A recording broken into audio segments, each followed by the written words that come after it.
கூடிய இளைஞர்களுக்கு வேலை வாய்ப்புன்றது ஒரு பெரிய கேள்விக்குறியா இருக்கு. கிட்டத்தட்ட தருமபுரி மாவட்டத்திலிருந்து ஒரு 3 லட்சம் இளைஞர்கள் வெளி மாநிலங்களுக்கும் வெளி மாவட்டங்களுக்கும் புலம்பெயர்ந்து வேலை செய்யறதா சொல்றாங்க.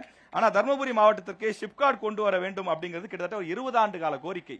நம்ம இந்த 20 ஆண்டு காலத்துல பலமுறை திமுக ஆட்சி செய்திருக்கிறது. ஷிப்காட் இதுவரைக்கும் கொண்டு வரப்படல. ஏன் கொண்டு வரப்படவில்லையா? கேள்வியை ஏற்றுக்கொள்ள மாட்டேன். உங்களுடைய கேள்வி தவறான கேள்வி. அப்ப தர்மபுரியில ஷிப்காட் இருக்குன்னு அறிவிச்சலாம். கொண்டு வந்தாச்சு. 1733 ஏக்கர் நிலம் கையகப்படுத்தப்பட்டது. திராவிட முன்னேற்ற கழகத்தினுடைய ஆட்சி காலத்தில் கொண்டு வரப்பட்டது. போடப்பட்டிருக்கு. திராவிட முன்னேற்ற கழகத்துடைய ஆட்சியில் கொண்டு வரப்பட்டது.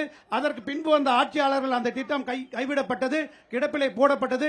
இன்றைக்கு மாண்புமிகு தமிழ்நாட்டுடைய முதலமைச்சர் ஆட்சி பொறுப்பினை ஏற்றவுடன் அதற்கான திட்டப்பணிகளை துவங்கி இன்றைக்கு உள்வட்ட சாலைகள் அமைக்கும் முடிக்கப்பட்டு இருக்குது.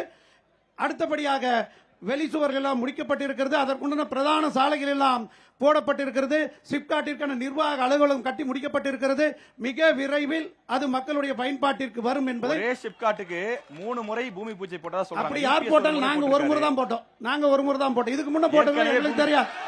நாங்க ஒரே ஒரு முறை தான் போட்டோம். அது வந்து ஒவ்வொரு திட்டம் வளர்ச்சி அதிகமா தேவைப்படுற மாவட்டம் நம்ம தர்மபுரி மாவட்டம். தேவை என்பதற்காக தான் முதலில் சிப்காட்டை கொண்டு வந்திருக்கின்றோம். அது மிக விரைவில் மக்களுடைய பயன்பாட்டிற்கு வரும். வருகின்ற பொழுது 2026 மீண்டும் திராவிட முன்னேற்ற கழகம் ஆட்சி அமைக்கும்.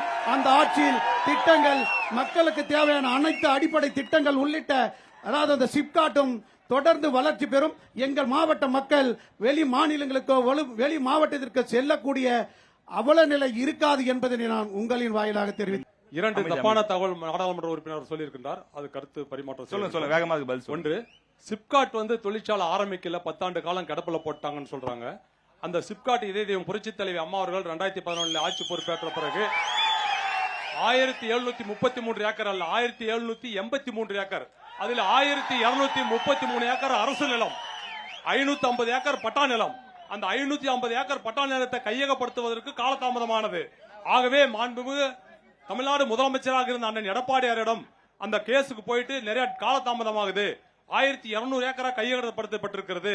அது சிப்காட் பேஸ் 1 என்று அறிவிக்கப்பட்டு தருமபுரி மாவட்ட மக்களுக்கு பயன்படுகின்ற வகையிலே நீங்கள் அறிவிக்க வேண்டும் என்று கோரிக்கை வைத்தவுடன் 1200 ஏக்கரிலே சிப்காட் பேஸ் 1 அறிவிக்கப்பட்டு அதன் மூலமாக தொடங்கப்பட்டது.